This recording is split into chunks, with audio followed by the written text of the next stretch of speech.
നമസ്കാരം. സ്വകാര്യ മൂലധനത്തിന് വാതിൽ തുറന്നിട്ട് കെ എൻ ബാലഗോപാലിന്റെ 4ാം ബജറ്റ്. 3 വർഷം കൊണ്ട് 3 ലക്ഷം കോടിയുടെ നിക്ഷേപം കൊണ്ടുവരുമെന്ന് ധനമന്ത്രി പറഞ്ഞു. ഉന്നത വിദ്യാഭ്യാസ രംഗത്ത് സ്വകാര്യ മൂലധന നിക്ഷേപം ആകർഷിക്കാൻ നയരൂപീകരണം നടത്തും. ഡെങ് സിയാവോപിങ്ങിന്റെ കാലത്ത് ചൈനയിൽ സ്വീകരിച്ച നടപടികൾക്ക് സമാനമായ വിധത്തിൽ സ്വകാര്യ നിക്ഷേപം ആകർഷിച്ച് സ്പെഷ്യൽ ഡെവലപ്മെന്റ് സോണുകൾക്ക് രൂപം കൊടുക്കും.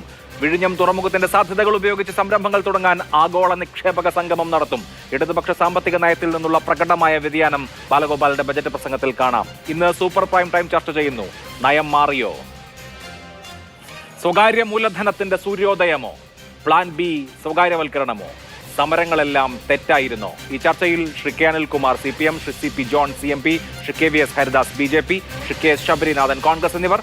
വളരെ ചെറിയ ഒരു ഇടവേള, അതിനുശേഷം ചർച്ചയിലേക്ക്. ആദ്യം ശ്രീ കെ അനിൽകുമാർ, സ്വകാര്യ മൂലധന നിക്ഷേപം ശക്തിപ്പെടുത്തിക്കൊണ്ട് ഔട്ട് ഓഫ് ദ ബോക്സ് ഐഡിയകൾ, പദ്ധതികൾ, 3 വർഷ കാലയളവിൽ 3 ലക്ഷം കോടിയുടെ നിക്ഷേപം, വിദ്യാഭ്യാസ രംഗത്ത് സ്വകാര്യ മൂലധന നിക്ഷേപം ആകർഷിക്കാൻ വേണ്ടി കോൺക്ലേവ്, നയരൂപീകരണം, സ്വകാര്യ നിക്ഷേപം ആകർഷിച്ചുകൊണ്ട് സ്പെഷ്യൽ ഡെവലപ്മെന്റ് സോൺ, ചൈനയിൽ 1980കളിൽ നടന്നത് മാതിരി, ഡെങ് സിയാവോപിങ്ങിന്റെ കാലത്ത് നടന്നത് മാതിരി ഒരു വലിയ ടെക്ടോണിക് ഷിഫ്റ്റിന് കേരളം സാക്ഷ്യം വഹിക്കുകയാണോ? അതായത് CPM രാഷ്ട്രീയം സാക്ഷ്യം വഹിക്കുകയാണോ? സമ്പൂർണ്ണമായി ഈ ഫിനാൻസ് മൂലധനം ഫെസിലിറ്റേറ്റ് ചെയ്യലാണ് സർക്കാരുകളുടെ ജോലി എന്ന് നിങ്ങൾ സമ്മതിക്കുകയാണോ?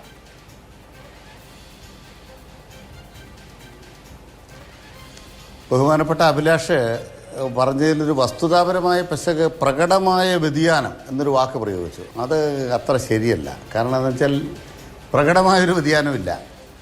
വിദേശ മൂലധനം സ്വീകരിക്കും എന്ന് CPM നേരത്തെ വ്യക്തമാക്കിയിട്ടില്ലേ? നിയന്ത്രണങ്ങളോടുകൂടി വിദേശ മൂലധനം സ്വീകാര്യമാണ് എന്ന് CPMന്റെ ഡൽഹി കോൺഗ്രസ് തീരുമാനിച്ചിട്ടില്ലേ? അന്ന് പിണറായി സർക്കാരില്ലല്ലോ. നമ്മൾ ഒരു കാര്യം പറയുമ്പോഴത്തേക്കും പെട്ടെന്ന് സ്ഫോടനാത്മകമായി അവതരിപ്പിച്ചാൽ ആളുകൾ തെറ്റിദ്ധരിക്കും. പ്രശ്നം എന്താണ്? ആഗോളവൽക്കരണം എന്ന് പറയുന്നൊരു സിദ്ധാന്തം 91 മുതൽ നമ്മുടെ പൊതുമണ്ഡലത്തിലുണ്ട്. ആ സിദ്ധാന്തത്തിൻ്റെ പ്രധാനപ്പെട്ട പ്രത്യേകത സർക്കാർ ചെലവുകൾ കുറയ്ക്കണം. അതിനവർ പറയുന്നൊരു മാർഗം, സർക്കാരിൻ്റെ ചെലവുകൾ കുറയ്ക്കണമെങ്കിൽ ആരോഗ്യ മേഖലയിൽ നിന്നും വിദ്യാഭ്യാസ മേഖലയിൽ നിന്നും നിങ്ങൾ പിൻവാങ്ങണം. രണ്ടാമത്തെ പ്രധാനപ്പെട്ട കാര്യം അവർ പറയുന്നത്, നിങ്ങൾ പൊതുമേഖലാ സ്ഥാപനങ്ങളുടെ എണ്ണം കുറയ്ക്കണം, അത് വിറ്റ് ആർക്കെങ്കിലും കൊടുത്തേക്കണം, അവരുടെ കൈയൊഴിക്കണം. മൂന്നാമത് അവർ പറയുന്നത് ഇറക്കുമതി നികുതി കുറച്ചുകൊണ്ടിരിക്കണം. അപ്പോൾ വിദേശ മൂലധനത്തിൽ ഇഷ്ടം പോലെ വരാവുന്ന കുറേ നിയന്ത്രണങ്ങൾ എടുത്തു കളഞ്ഞ് അവരെ ആകർഷിക്കണം. ഈ 3 കാര്യങ്ങളിൽ ഞങ്ങൾ വെള്ളം ചേർത്താൽ ബഹുമാനപ്പെട്ട അഭിലാഷ് പറയുന്നത് സത്യമാണ്. അപ്പോൾ ഒന്നാമത്തെ പോയിന്റ്, 7.5 കൊല്ലക്കാലമായി പിണറായി സർക്കാർ ശ്രമിച്ചതും ഇനി ശ്രമിക്കുന്നതും പൊതുമേഖല വിൽക്കാനല്ല. തിരുവനന്തപുരം വിമാനത്താവളം വിറ്റ പോലെ കേരളത്തിലെ പൊതുമേഖല വിൽക്കില്ല. രണ്ടാമത്തെ പോയിന്റ് എന്ന് പറയുന്നത്, കേന്ദ്ര സർക്കാർ എല്ലാ റോഡിനും പാലത്തിനും ടോൾ ഈടാക്കുന്നു. കേരളത്തിലെ സർക്കാർ പറയുന്നു കിബി മുഖാന്തരം പണിയുന്ന റോഡാണെങ്കിലും ഇവിടുത്തെ പാലമാണെങ്കിലും ഞങ്ങൾ ടോൾ ഈടാക്കി ജനങ്ങളുടെ മേലെ അമിത ഭാരം ഉണ്ടാക്കുന്നില്ല. കാരണം അത് ജനങ്ങൾ കൊടുക്കേണ്ട ഒരു ബേസിക് നീഡാണ് ഇവിടുത്തെ പശ്ചാത്തല സൗകര്യ വികസനം. മൂന്നാമത്തെ കാര്യം പറയുന്നത്, ഈ കേരളത്തിൻ്റെ നിക്ഷേപത്തിനകത്ത് ഞങ്ങൾ ആരോഗ്യ മേഖലയിലും വിദ്യാഭ്യാസ മേഖലയിലും കൂടുതൽ നിക്ഷേപിച്ചോ, എൻ്റെ നിക്ഷേപം കുറച്ചോ? അതാണ് അടുത്ത പോയിന്റ്. ആ പോയിന്റിനകത്ത് ക്ലിയറായിട്ട് പറയാം, ഒരു നിക്ഷേപം കുറച്ചില്ല. പിന്നെ പ്രധാനപ്പെട്ട കാര്യം, നിങ്ങൾ ആരെയാണ് കരുതലുണ്ടാക്കുന്നത്? 50,000 പേരെ കൂടെ, ആ കുടുംബങ്ങളെ കൂടെ പട്ടിണിയിൽ നിന്ന് മാറ്റിയാൽ കേരളം പട്ടിണിയില്ലാത്ത സ്റ്റേറ്റായി മാറും. അതിനാണ് കരുതൽ. അതുമാത്രമല്ല, സാമൂഹ്യ സുരക്ഷാ പെൻഷൻ്റെ ഏറ്റവും വലിയൊരു നെറ്റ് കവറേജ് ഇന്ന് കേരളത്തിലാണ്. 62 ലക്ഷം കുടുംബങ്ങളിൽ 1,600 രൂപ. അതിന് കേന്ദ്ര സർക്കാർ തടസ്സമുണ്ടാക്കിക്കൊണ്ട് ചില ബുദ്ധിമുട്ടൊക്കെ ഉണ്ടായിരുന്നു. ആ ബുദ്ധിമുട്ടൂടെ അഡ്രസ്സ് ചെയ്തുകൊണ്ട് അടുത്ത കൊല്ലം കുടിശ്ശിക ഉണ്ടാവില്ല. ഇതാണല്ലോ ഇന്ന് പറഞ്ഞിരിക്കുന്നത്. ഇവിടെ ആരോഗ്യ സർവകലാശാലയുമായി ബന്ധപ്പെട്ട കാര്യം സമ്പൂർണ്ണമായി നിർത്തിയെന്നോ കുറച്ചെന്നോ വാദം എനിക്കില്ല. എന്ന് മാത്രമല്ല, സ്പെൻഡ് ചെയ്തതിന്റെ കണക്ക് ഇവിടെ ധനമന്ത്രി വിശദീകരിക്കുകയും ചെയ്തല്ലോ. അപ്പോൾ സർക്കാർ ഈ മേഖലകളിലൊക്കെ ചെലവാക്കുന്നുണ്ട്, അങ്ങനെ ഒരു അഭിപ്രായം, അല്ലെങ്കിൽ ചെലവാക്കുന്നില്ല എന്ന അഭിപ്രായം, അല്ലെങ്കിൽ പിൻവാങ്ങിയെന്ന അഭിപ്രായം ഇല്ല. ഇവിടെ ഇപ്പോൾ നിങ്ങളെ സംബന്ധിച്ച് പലതരത്തിലുള്ള ഷാട്ടിങ്ങൾ ഉണ്ടായിരുന്നു. ഇപ്പോൾ വിഴിഞ്ഞം പദ്ധതിയുടെ പശ്ചാത്തലത്തിൽ കേരളത്തിലൊരു ആഗോള നിക്ഷേപക സംഗമം നടത്തും എന്ന് ധനമന്ത്രി പറയുന്നുണ്ട്. ഇതൊക്കെ ശരിയായിട്ടുള്ള കാര്യങ്ങളാണ്, ഇതൊക്കെ തെറ്റാണെന്നല്ല കേട്ടോ ഞാൻ പറയുന്നത്. പക്ഷെ നിങ്ങൾക്ക് ഓരോ കാലത്തുണ്ടായിരുന്ന ഷാട്ടിങ്ങളൊന്ന് ആലോചിച്ച് നോക്കൂ. UDFന്റെ കാലത്ത്, പണ്ട് ആന്റണി സർക്കാരിന്റെ കാലത്തിലെ ജിം എന്ന പദ്ധതി, ഇതുപോലെ ആഗോള നിക്ഷേപക സംഗമം നടന്നപ്പോൾ എന്തൊക്കെ ആക്ഷേപങ്ങളാണ്. ജിം കുമ്മായി എന്നാണ് അന്ന് VS അച്യുതാനന്ദൻ, അന്നത്തെ പ്രതിപക്ഷ നേതാവ്, പറഞ്ഞത്. ഇപ്പോൾ ഈ മൂലധന നിക്ഷേപം അടക്കം ആകർഷിക്കുന്നതിന് വേണ്ടി വിദ്യാഭ്യാസ രംഗത്ത്, ഉന്നത വിദ്യാഭ്യാസ രംഗത്ത് ആകർഷിക്കുന്നതിന് വേണ്ടി കോൺക്ലേവ് സംഘടിപ്പിക്കുമെന്ന് പറഞ്ഞു.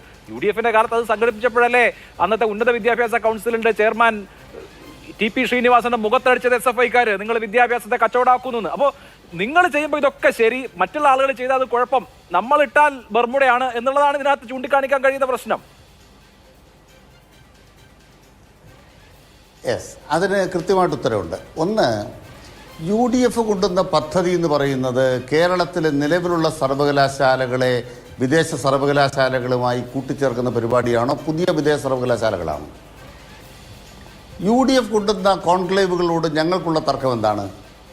നിങ്ങൾ ഇപ്പോൾ ഉദാഹരണമായിട്ട് കൊച്ചിയിലെ സ്മാർട്ട് സിറ്റി, ഞങ്ങൾക്ക് തർക്കമുണ്ട്. വിഴിഞ്ഞം തുറമുഖമായിട്ട് ഞങ്ങളുടെ തർക്കം എന്താണ്? തൊട്ടപ്പുറത്ത് കുളച്ചൽ തുറമുഖമുണ്ട്. ആ കുളച്ചൽ തുറമുഖത്തിൻ്റെ ടേംസും വിഴിഞ്ഞത്തിൻ്റെ ടേംസും കൊണ്ട് നോക്കിയാൽ 16,000 കോടി രൂപ കേരളത്തിന് നഷ്ടപ്പെട്ടു. 30 കൊല്ലക്കാലം കഴിഞ്ഞാൽ കുളച്ചൽ ഗവൺമെൻറ്റിതായി. കേരളത്തിൽ 40 കൊല്ലം എടുക്കും. അതിൻ്റെ കണ്ടീഷൻസിനോട്, വ്യവസ്ഥകളോട് ഞങ്ങൾക്ക് തർക്കം എല്ലാ കാലത്തുണ്ട്. തർക്കമുണ്ട് എന്ന് പറഞ്ഞുകൊണ്ട് ഒരു ഗവൺമെൻറ് കൊണ്ടുവന്നത് അട്ടിമറിക്കുന്ന പരിപാടി പിണറായി സർക്കാരിനില്ല. അതുകൊണ്ട് വിഴിഞ്ഞുമായിട്ട് മുന്നോട്ട് പോയി. ഇപ്പം എന്താ കാര്യം? ഇന്നത്തെ ധനകാര്യമന്ത്രിയുടെ പ്രസംഗത്തിൻ്റെ 74 പാരഗ്രാഫാണ് ഈ വിദേശ സർവകലാശാലകളെക്കുറിച്ച് പറയുന്നത്. അതിൽ പോയിന്റ് എന്താണ്? UGC വിദേശ സർവകലാശാലകളുമായി ബന്ധപ്പെട്ടൊരു നയം കൊണ്ടുവന്നു. അപ്പം നമ്മുടെ കേരളത്തിലെ സാഹചര്യം എന്താണ്? ധാരാളം കുട്ടികൾ വിദേശത്തേക്ക് പോകുന്നു. തീർന്നില്ല, വിദേശത്ത് ധാരാളം കുട്ടികൾ കേരളത്തിൽ വന്ന് പഠിക്കുന്നു. ഇത് ഒരു പരസ്പര കൈമാറ്റം നടക്കുന്നുണ്ട്. ഒരു 10-20 കൊല്ലം മുമ്പത്തെ ഗ്ലോബലൈസേഷൻ്റെ അവസ്ഥയല്ല ഇവിടെയുള്ളത്. IT മേഖലയുടെ അവസ്ഥയല്ല നമുക്കിവിടെയുള്ളത്.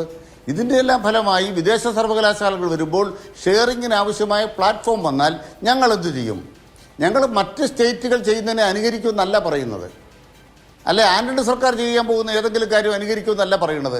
അവർക്ക് എത്രത്തോളം ലാൻഡിനകത്ത് ഞങ്ങൾക്ക് വിട്ടുവീഴ്ച ചെയ്യാം, എത്രത്തോളം ഞങ്ങൾക്ക് കേരളത്തിൻ്റെ സർക്കാർ എടുക്കുന്ന നയത്തിനകത്ത് എത്രത്തോളം നമ്മൾ അവർക്ക് പോസിറ്റീവായി കാര്യങ്ങൾ കൈകാര്യം ചെയ്യും, പശ്ചാത്തല സൗകര്യത്തിൽ എന്ത് ഉറപ്പ് കൊടുക്കും, നിങ്ങൾ സാമൂഹ്യ നിയന്ത്രണത്തിൽ ഇതെങ്ങനെ നടപ്പാക്കും, അതിനെക്കുറിച്ച് ബാലഗോപാലിൻ്റെ പ്രസംഗത്തിൽ ക്ലീനായിട്ട് പറയുന്നുണ്ട്.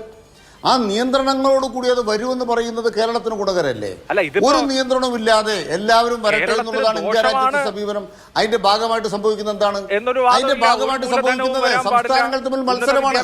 മേഖലയിൽ ആരും പണം മുടക്കാൻ പാടില്ല. അതൊക്കെ ഓരോരോ കാലത്തെ നിലപാട് എന്തായിരുന്നു എന്നുള്ളത് മാത്രമാണ് അക്കാര്യത്തിൽ തർക്കം. പക്ഷേ ഞാൻ അങ്ങയിലേക്ക് വരാം. ശ്രീ CP ജോൺ, ഇതൊരു സമീപനത്തിലെ മാറ്റമായി. അവിടെ ഒരു കാര്യം കൂടെ എനിക്ക് പറയാൻ അനുവാദം തരണം.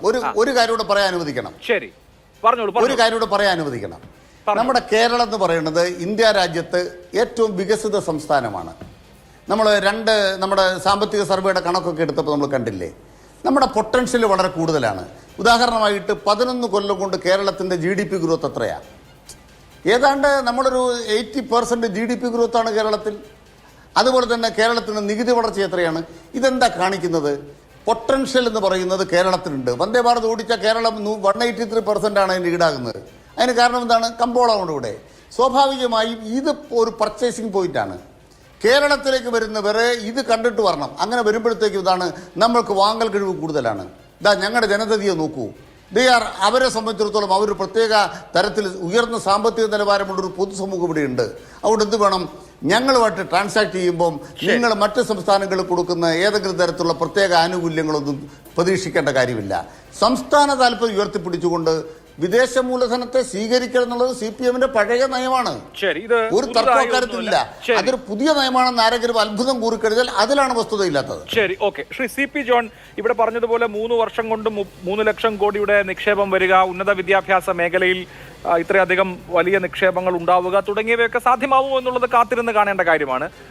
പക്ഷേ ഇപ്പോൾ ഈ സ്പെഷ്യൽ ഡെവലപ്മെന്റ് സോണുകളെ കുറിച്ച് പഴയ 80കളിലെ ചൈനീസ് മാതൃക ചൂണ്ടിക്കാണിച്ച് വിഴിഞ്ഞം വരുന്നതിന് പിന്നാലെ ഇവിടെ ഈ സ്പെഷ്യൽ ഡെവലപ്മെന്റ് സോണുകൾ ഉണ്ടാക്കുകയും അങ്ങനെ സ്വകാര്യ വ്യക്തികൾക്കടക്കം നമ്മുടെ മലയാളികളായ പ്രവാസികൾക്കടക്കം ഇൻവെസ്റ്റ് ചെയ്യാനുള്ള സൗകര്യം ഉണ്ടാകുകയും ചെയ്യുന്നു എന്നൊക്കെ പറയുന്നു.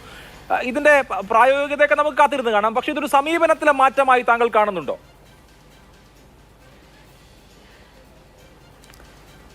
ഞാനിന്ന് ഈ പ്രസംഗം അല്ലെങ്കിൽ ബജറ്റ് പ്രസംഗവും അനുബന്ധമായിട്ടുള്ള ഡോക്യുമെൻറ്റുകളും നമ്മുടെ മുന്നിലുണ്ട്. ഞാൻ അതിൻ്റെ അടിസ്ഥാനത്തിൽ സംസാരിക്കാനാണ് ഇഷ്ടപ്പെടുന്നത്. അല്ലാതെ നമ്മൾ എയറിൽ നിന്ന് സംസാരിച്ചിട്ട് കാര്യമൊന്നുമില്ല. ഇവിടെ വിഴിഞ്ഞത്തെക്കുറിച്ച് പറയുന്നുണ്ട്. വിഴിഞ്ഞം എന്ന് പറയുന്നത് 91 മുതൽ UDF ഗവൺമെൻറ് തുടങ്ങിയ ഒരു പരിപാടി എൻ്റെ ഹിസ്റ്ററിയിലേക്ക് ഞാൻ പോകുന്നില്ല. ഒടുവിൽ ആൻ്റണി കരുണാകരൻ MP രാഘവനാണ് തുടങ്ങിയത്. അത് കഴിഞ്ഞ് ഉമ്മൻചാണ്ടി അത് ഒപ്പിട്ട് പോയൊരു നല്ലൊരു പദ്ധതിയാണ്. 1000 ദിവസം കൊണ്ട് തീരുമെന്ന് പറഞ്ഞപ്പോൾ 2000 ദിവസമായിട്ടും തീരുന്നില്ല. എന്തായാലും കുറച്ചൊക്കെ ഒരു പുരോഗതി ഉണ്ടായതിൽ സന്തോഷമുണ്ട്.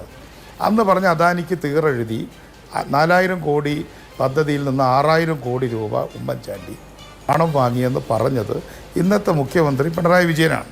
പക്ഷെ ഞാനതൊന്നും ഇപ്പോൾ ഓർമ്മിപ്പിക്കുന്നില്ല.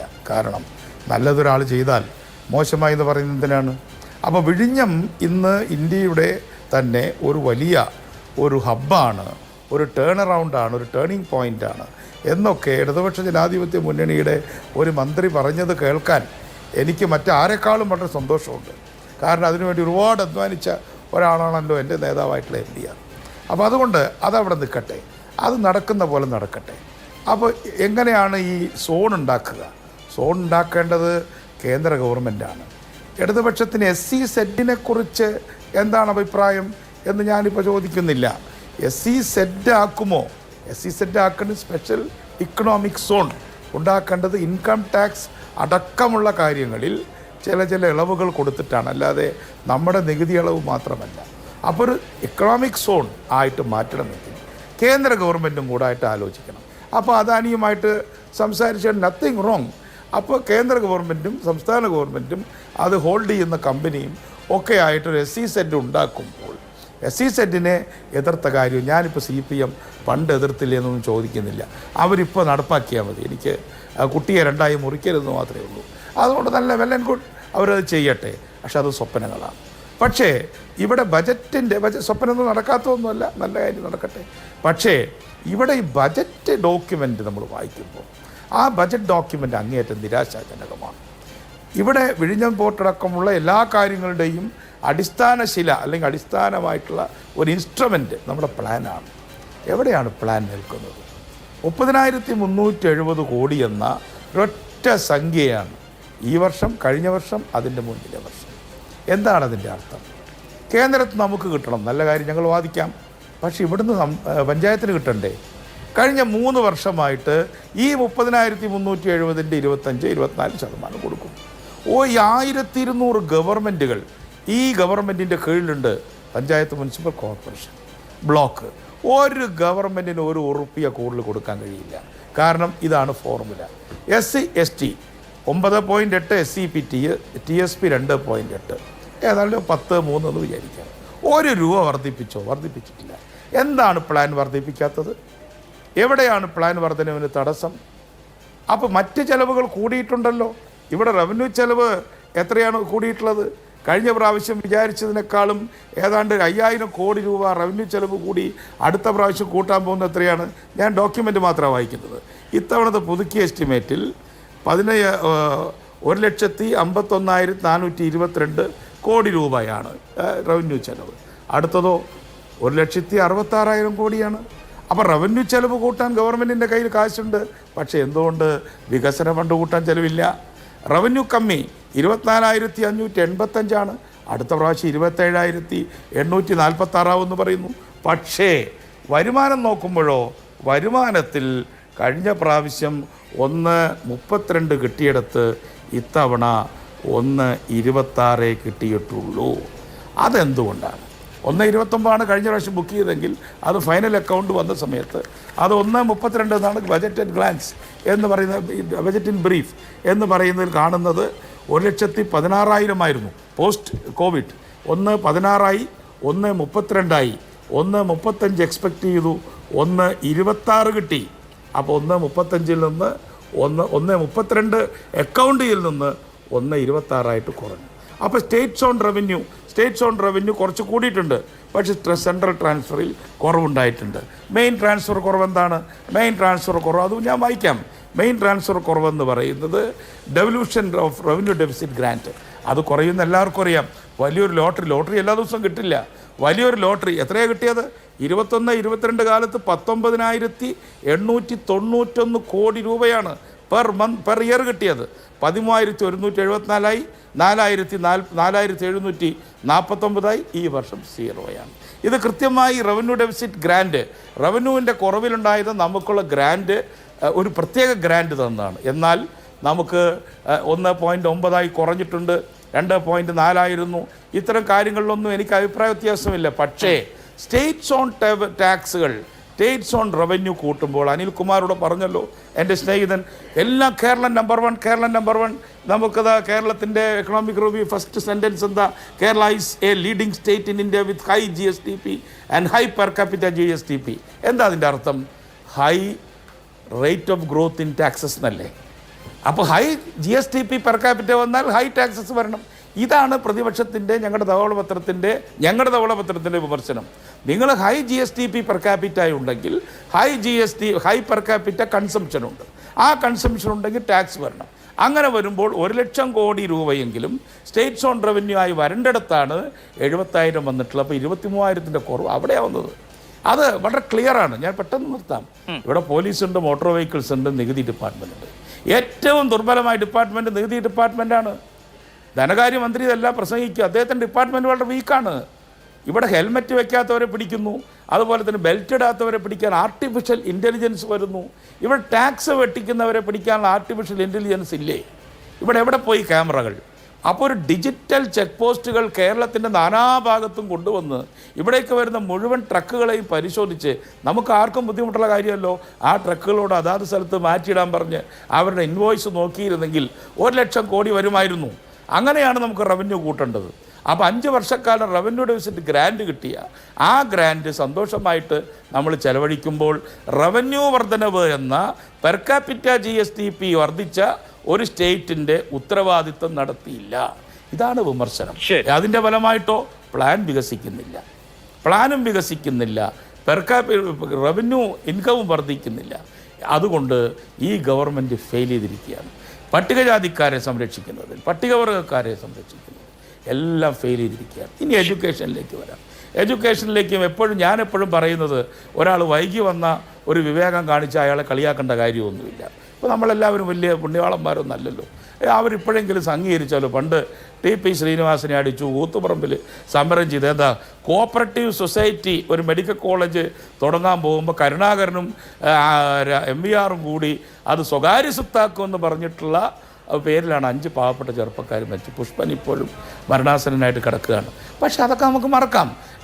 പോസിറ്റീവ് ഡിമെൻഷ്യ എന്നാണ് ചൈനക്കാർ വിളിക്കുന്നത്. പണ്ട് ചെയ്ത തെറ്റുകളൊക്കെ നമുക്ക് മറക്കാം, എന്നിട്ട് പുതിയ കാര്യങ്ങൾ ചെയ്യാം. അതുകൊണ്ട് ഞാനും ആ മറവിയുടെ കൂടെ നിൽക്കുകയാണ്.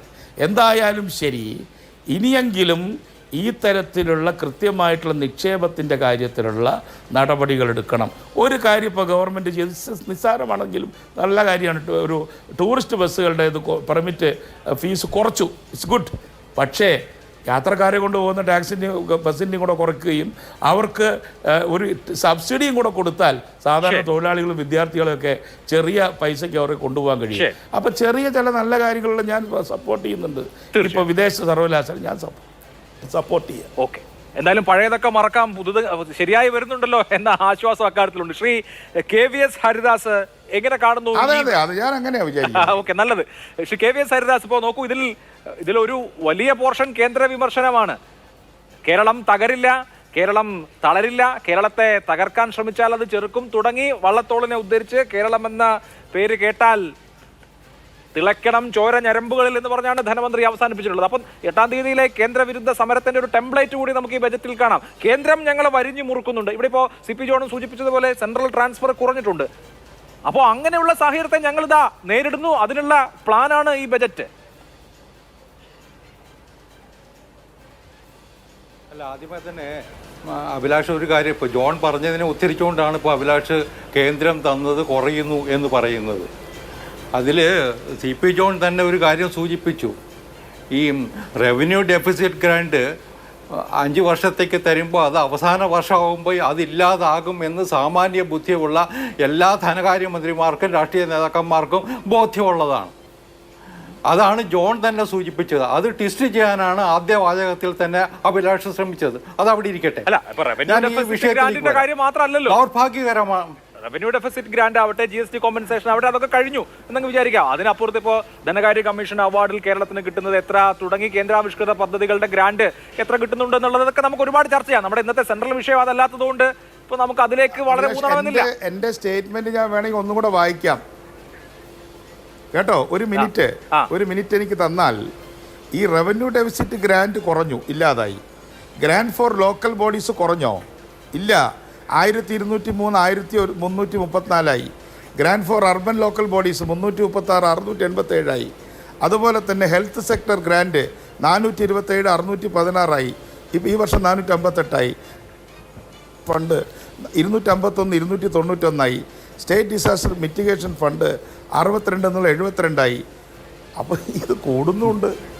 കൂടെ മനസ്സിലായിക്കൊള്ളണം. ശരി, പറയൂ ഷിക്കേവിയസ്. ഞാൻ അവരുടെ ഡോക്യുമെൻ്റാണ് വായിക്കുന്നത്, ബജറ്റ് ഇൻ ബ്രീഫ്. അല്ല, ഞാനിപ്പോൾ വിഷയത്തിലേക്ക് വരാം. ഇനിയിപ്പോൾ ശരി, നമ്മളൊരു വല്ലാത്ത പ്രതിസന്ധിയിലാണ് എന്നുള്ള കാര്യം ധനകാര്യമന്ത്രിയും സമ്മതിച്ചിട്ടുണ്ട്. സാമാന്യ ബോധമുള്ളവർക്കൊക്കെ അറിയാം കേരളം പ്രതിസന്ധിയിലാണ്, സാമ്പത്തിക പ്രതിസന്ധിയിലാണ് എന്നുള്ള കാര്യം. ആ ഒരു കാഴ്ചപ്പാടോടുകൂടി ഒരു ബഡ്ജറ്റ് അവതരിപ്പിക്കുമ്പോൾ സ്വാഭാവികമായിട്ടും അതിൽ കുറച്ചുകൂടി സത്യസന്ധത പുലർത്താനുള്ള ഉത്തരവാദിത്വം ധനകാര്യമന്ത്രിക്ക് ഉണ്ടായിരുന്നു എന്ന് വിചാരിക്കുന്ന ഒരാളാണ് ഞാൻ. കാരണം ബഡ്ജറ്റ് എന്ന് പറയുന്നത് ഒരു ഡോക്യുമെൻ്റാണ്. അതിൽ ഇന്നലകളിലെ കേരളത്തിൻ്റെ അവസ്ഥയും വേണം, ഭാവിയിൽ എന്താണെന്നുള്ളതും കൂടി നമ്മൾ വിശദീകരിക്കേണ്ടതുണ്ട്. സത്യസന്ധമായ ഒരു സാമ്പത്തിക അവലോകനം അതിലുണ്ടാകണം. ഇപ്പോൾ ഇതൊന്നുമില്ലാതെ കുറേ പദ്ധതികൾ പ്രഖ്യാപിക്കുക, അതൊരു രാഷ്ട്രീയ പ്രഖ്യാപനം പോലെയാണ്. തെരഞ്ഞെടുപ്പ് വർഷത്തിൽ അതൊക്കെ ആകാം. ആ പ്രഖ്യാപനം നടത്തുന്ന സമയത്ത് ഇതെങ്ങനെ നടപ്പിലാക്കാൻ പറ്റും എന്ന് ബോധ്യപ്പെടുത്താൻ ഇന്നത്തെ നിലയ്ക്ക് ഈ ധനകാര്യമന്ത്രിക്ക് കഴിയും എന്ന് ഞാൻ കരുതുന്നില്ല. ഒന്ന്. രണ്ടാമത്തെ ഒരു കാര്യം, കടത്തിൽ മുങ്ങിക്കിടക്കുക നമ്മൾ ഈ ഇന്നത്തെ സാഹചര്യത്തിൽ എങ്ങനെ നിത്യനിദാനം നടത്താൻ കഴിയും? ഞാൻ ഒരു കണക്ക് മാത്രം അഭിലാഷിൻ്റെ മുമ്പിൽ വയ്ക്കാം. 2017-18 30,233 രൂപയാണ് ഈ സർക്കാർ കടമെടുത്തത്. ഞാൻ CAG-യുടെ കണക്കാണ് പറയുന്നത്. അതിൽ 8,748 കോടി രൂപ മാത്രമാണ് എന്താവശ്യത്തിനാണോ കടമെടുത്തത് അതിൽ ചെലവഴിച്ചിട്ടുള്ളത്, 28%. ബാക്കി മുഴുവൻ വകമാറ്റി ചെലവഴിച്ചു. 18-19 33,445 കോടി രൂപയാണ് കടമെടുത്തത്. അതിൽ 7,430 കോടി രൂപ മാത്രമാണ് എന്താവശ്യത്തിനാണോ കടം മേടിച്ചത് അവിടെ ചെലവഴിച്ചത്, 22%. 19-20 60,407 കടമെടുത്തു, 8,454 മാത്രമാണ് ചെലവഴിച്ചത്. 20-21 69,735 കോടി രൂപ കടമെടുത്തു, 12,889 ചെലവഴിച്ചത്. 21-22 64,932 കോടി രൂപ എടുത്തു, 14,191 കോടി രൂപ മാത്രമാണ് നിർദ്ദിഷ്ട പദ്ധതിക്കായിട്ട് ചെലവഴിച്ചത്. അപ്പോൾ ഈ നിലയിൽ കടം മേടിച്ച് നിത്യനിദാനം നടത്തുന്ന ഒരു സർക്കാരായിട്ട് ഇത് മാറി. ഇവിടെ മാനിപ്പുലേഷനാണ് ഇത് യഥാർത്ഥത്തിൽ. എന്താവശ്യത്തിനാണോ നിങ്ങൾ കടം മേടിക്കുന്നത് അതിന് ചെലവഴിക്കാതെ വകമാറ്റി പണം ചെലവഴിച്ചാൽ അതിനെ സാധാരണ നിലയ്ക്ക് നമ്മൾ ഇംഗ്ലീഷ് ഭാഷയിൽ മാനിപ്പുലേഷൻ എന്ന് വിളിക്കേണ്ടി വരും. അതാണ് കേരളം നടത്തി വന്നിട്ടുള്ളത്. ഈ നിലയിൽ കേരളത്തിന് ഇനി എത്ര നാൾ പോകാൻ കഴിയും, എത്ര നാൾ മുന്നോട്ട് പോകാൻ കഴിയും? ഇപ്പം കേന്ദ്രത്തിനെ കുറ്റം പറഞ്ഞിട്ട് നിങ്ങൾക്ക് നിൽക്കാം. പക്ഷേ കേന്ദ്രത്തിനെ കുറ്റം പറയുമ്പോൾ ഇന്നലെ കേന്ദ്ര സർക്കാർ സുപ്രീം കോടതിയിൽ ഒരു സത്യവാങ്മൂലം കൊടുത്തിട്ടുണ്ട്, വളരെ വിശദമായിട്ട് തന്നെയുണ്ട്. ഇനിയിപ്പോൾ കോടതി തീരുമാനിക്കട്ടെ. ഏതായാലും ഇതൊക്കെ കോടതിയുടെ മുമ്പിലാണല്ലോ. കേരളത്തിന് എത്ര പൈസ കൊടുക്കണം, കേരളത്തിന് എന്തിനൊക്കെ കൊടുക്കണം, ഇതൊക്കെ ഇനി കോടതി തീരുമാനിക്കട്ടെ. അതുവരെ ഇവരിത് എങ്ങനെ തള്ളിക്കൊണ്ട് പോകും ഈ കേസ്, ഈ കാര്യങ്ങൾ? എനിക്കിപ്പോഴും ഡൽഹിയിൽ പോയി സമരം ചെയ്താലും പ്രധാനമന്ത്രിയെ ആക്ഷേപിച്ചാലും അല്ലല്ല, ഒരു മിനിറ്റ് അഭിലാഷ, പൂർത്തിയാക്കട്ടെ, ഒരു മിനിറ്റ് തീർക്കട്ടെ. പക്ഷേ ഞാനിത് പറയുന്നത് ഒരു കണക്കുകൂടി പറഞ്ഞിട്ട് ഞാൻ അവസാനിപ്പിക്കാം. അഭിലാഷ് ഒരു മിനിറ്റ് കൂടി തന്നാൽ മതി. സർക്കാരിൻ്റെ വെബ്സൈറ്റിൽ നേരത്തെ CP ജോൺ സൂചിപ്പിച്ച കാര്യമാണ്. കേരള സർക്കാരിൻ്റെ വെബ്സൈറ്റിൽ ലോക്കൽ ബോഡീസിന് കഴിഞ്ഞ ബഡ്ജറ്റിൽ അനുവദിച്ച പണവും അത് ചെലവഴിച്ചതിൻ്റെയും കണക്കുണ്ട്. ഏതാണ്ട് പ്ലാൻ ഫണ്ടിൽ ഏതാണ്ട് 36% ചെലവഴിച്ചിരിക്കുന്നത്. ട്രഷറി ബിൽ പെൻഡിങ് ഏതാണ്ട് 14,293 കോടി രൂപയുണ്ട്. അങ്ങനെ ഞാൻ പറഞ്ഞത് ലോക്കൽ ബോഡീസിന് കൊടുക്കേണ്ട പണം പോലും കൊടുക്കാൻ കഴിയാത്ത, ദൈനംദിന കാര്യങ്ങൾ നിർവഹിക്കാൻ പറ്റാത്ത നിലയിലേക്ക് കേരളം ചെന്ന് എത്തിയിരിക്കുന്നു. ഇതിന് കേന്ദ്രത്തെ പഴി പറഞ്ഞിട്ട് കാര്യമില്ല. ഇവിടെ കടം വാങ്ങി ഇപ്പൊ സുപ്രീം കോടതിയിൽ കേന്ദ്രം കൊടുത്ത സത്യവാങ്മൂലത്തിൽ 3-4 രാജ്യങ്ങളുടെ പേര് പറയുന്നുണ്ട്. ആ സ്ഥിതിയിലേക്ക് കേരളം പോകണോ വേണ്ടയോ എന്ന് ഗൗരവത്തിൽ നരേന്ദ്രമോദി ഗവൺമെന്റ് കൊണ്ടാണ് ഈ നിയന്ത്രണങ്ങൾ വരുന്നതും. കടമെടുക്കാൻ വളരെ കർശനമായ നിയന്ത്രണങ്ങൾ ഇപ്പോഴുണ്ടല്ലോ. ഓഫ് ബജറ്റ് ബോറോവിംഗ് നടക്കുന്നുമില്ല. ഞാൻ വരാം അങ്ങയിലേക്ക്. കെ ശബരിനാഥൻ, ഇവിടെ ഇപ്പോൾ സംസ്ഥാനം അത്ര സുഖകരമായ സാമ്പത്തിക അവസ്ഥയിലല്ല എന്ന് എല്ലാവരും സമ്മതിക്കും. അക്കാര്യത്തിൽ യാതൊരു തർക്കവുമില്ല.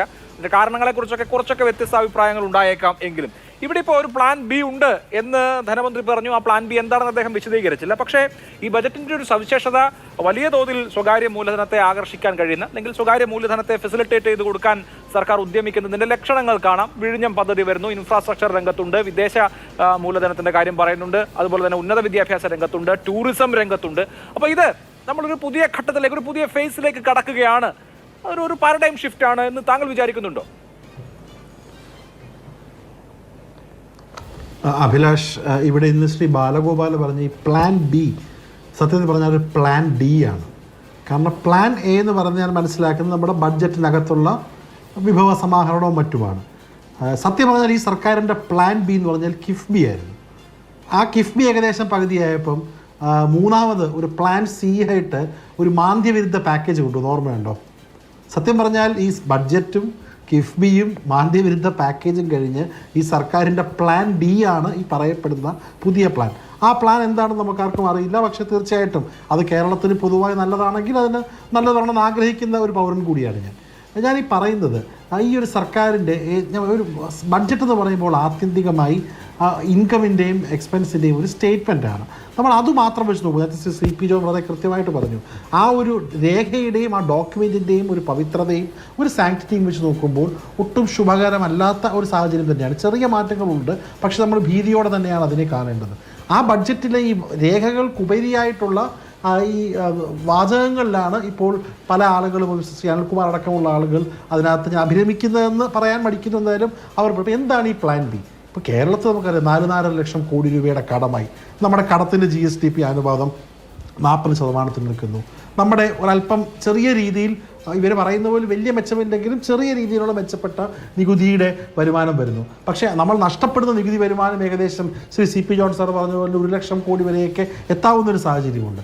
അപ്പോൾ നമ്മുടെ കേരളത്തിൻ്റെ പ്രത്യേകിച്ച് ഒരു കേരള ബദൽ കേരള മോഡലും നമ്മൾ മാറി മാറി പറയുന്ന ആ ഒരു മോഡലിലേക്ക് നമുക്ക് എത്തുവാൻ കഴിഞ്ഞിട്ടില്ല എന്നുള്ളതാണ് ഒരു വാസ്തവം. നമ്മുടെ സാമ്പത്തിക ഇൻഡിക്കേറ്റേഴ്സ്, നമ്മുടെ സംവിധാനങ്ങളും അതിനെതിരെ പ്രവർത്തിക്കുമ്പോൾ ഇത് എങ്ങനെ കേരളത്തെ കരകയറ്റാം എന്നുള്ളതിന് ഒരു കൃത്യമായിട്ടുള്ള മറുപടി നമ്മുടെ ബഡ്ജറ്റ് നൽകുന്നില്ല, ബഡ്ജറ്റിലെ കണക്കുകൾ നൽകുന്നില്ല എന്ന് തന്നെയാണ് പ്രഥമ ദൃഷ്ടിയെ നമുക്ക് മനസ്സിലാക്കുന്നത്. അപ്പോൾ ഇനി നമുക്ക് ചെയ്യേണ്ടത്, ഈ പരിപാടി ചോദിക്കുകയാണെങ്കിൽ, ചെലവും വരവുമാണ് ബഡ്ജറ്റ്. ചിലവ് നമുക്ക് കുറയ്ക്കാൻ കഴിയും. എന്തൊക്കെ നമ്മൾ പറഞ്ഞാലും ഈ നാട്ടിലെ സാലറിയും പെൻഷനും സത്യമാണ്. സാലറിയും പെൻഷനും ഏകദേശം നമ്മുടെ ചിലവിൻ്റെ 78%. അത് കുറയ്ക്കാൻ കഴിയും, കുറയ്ക്കാൻ കഴിയുകയില്ല. അതിപ്പോൾ കൂടാനും കൂടെ പോകുന്നു. ഇപ്പോൾ പറഞ്ഞതനുസരിച്ച് ഇനി അവർ പറഞ്ഞ പെൻഷൻ്റെയൊക്കെ മാറ്റുവാണെങ്കിൽ അത് കൂടുതലാവും. അതിനുശേഷം നമ്മൾ കൊടുക്കുന്ന സാമൂഹ്യ സുരക്ഷാ പെൻഷനുകൾ തീർച്ചയായിട്ടും നമുക്ക് കുറയ്ക്കാൻ കഴിയുകയില്ല. കൂട്ടുന്നത് എല്ലാ സർക്കാരിൻ്റെ ഉത്തരവാദിത്വമാണ്. അപ്പോൾ നമ്മൾ നോക്കേണ്ടത് ഈ വരവ് നമ്മൾ എങ്ങനെ കൂട്ടും എന്നുള്ളതാണ്. ആ വരവ് കൂട്ടണമെങ്കിൽ കേരളത്തിൻ്റെ സാമ്പത്തിക സ്ഥിതി നോക്കുകയാണെങ്കിൽ വരവിൻ്റെ ഒരു സിംഹഭാഗവും സ്റ്റേറ്റ് ഓൺ ടാക്സ് റവന്യൂ അല്ലെങ്കിൽ നികുതിയാണ്. 46% നമ്മുടെ ഇപ്പോൾ SOT ആണ്.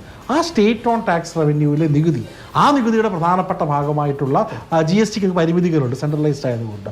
ബാക്കി GSTയുടെ നമ്മൾ ബാക്കി മെക്കാനിസം ഇവിടെ അടിത്തറ ഭദ്രമാക്കുക. ഞാൻ മറ്റൊരു ചാനൽ ശ്രീ അനിൽകുമാറിനോട് സംസാരിച്ചപ്പോൾ ഇവിടെ ഈ ക്യാമറയുടെ വിഷയം പറഞ്ഞപ്പോൾ അദ്ദേഹം പറഞ്ഞു ക്യാമറ ഇപ്പോൾ ആവശ്യമില്ലെന്നുള്ളത്. പക്ഷേ ക്യാമറ ആവശ്യമുണ്ടെന്നുള്ള കാര്യം വീണ്ടും ശ്രീ CP ജോൺ പറയുകയാണ്. അപ്പോൾ കൂടുതൽ ഡിറ്റക്ഷൻ നടത്തുക, നമ്മുടെ GST കിട്ടേണ്ട തരത്തിലുള്ള സാധനങ്ങളുടെ ഫ്ലോ ഇങ്ങോട്ട് വരിക. പല രീതിയിലും ഇല്ലീഗലായിട്ടുള്ള ഗുഡ്സ് കേരളത്തിൽ GST ലാഭം കിട്ടാതെ കേരളത്തിലേക്ക് വരുന്നുണ്ട്, അത് പലതും വിറ്റുപോകുന്നുമുണ്ട്. അപ്പോൾ ആ സംവിധാനം നമ്മൾ GSTയുടെ ശരിയാക്കുക. അതോടൊപ്പം സ്റ്റേറ്റിന് ടാക്സ് കിട്ടുന്ന ഈ പറയുന്ന, ഞാൻ 2 ഉദാഹരണം പറയാം. കേരളം ഏറ്റവും കൂടുതൽ കൺസ്യൂം ചെയ്യുന്നത് എന്താണ്? ഒന്ന് സ്വർണം, ഒന്ന് മദ്യം.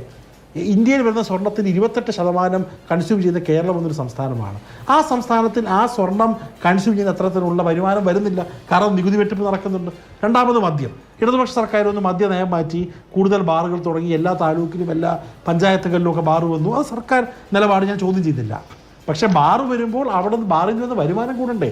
UDF സർക്കാരിന്റെ സമയത്ത് ബാറ് കൂട്ടിയിരുന്ന ആ സാഹചര്യത്തിൽ നിന്ന് ക്രമാതീതമായിട്ട് ബാറിൽ നിന്ന് വരുമാനം വർദ്ധിക്കണം. ഒരു സാധാരണ ബോട്ടിൽ ബിവറേജ് നിന്ന് വാങ്ങിക്കുന്നത് പോലെയല്ല, അത് ബാറിൽ പോയി പെഗ് മെഷറായി പെഗിന് ഈ പറഞ്ഞ AC ഹോട്ടലിലൊക്കെ ഇരുന്ന് 4 ഇരട്ടിയും 5 ഇരട്ടിയും വില വാങ്ങിക്കുമ്പോൾ തീർച്ചയായിട്ടും അത് ലഭിക്കേണ്ട നമുക്ക് റവന്യൂ കൂടണ്ടേ?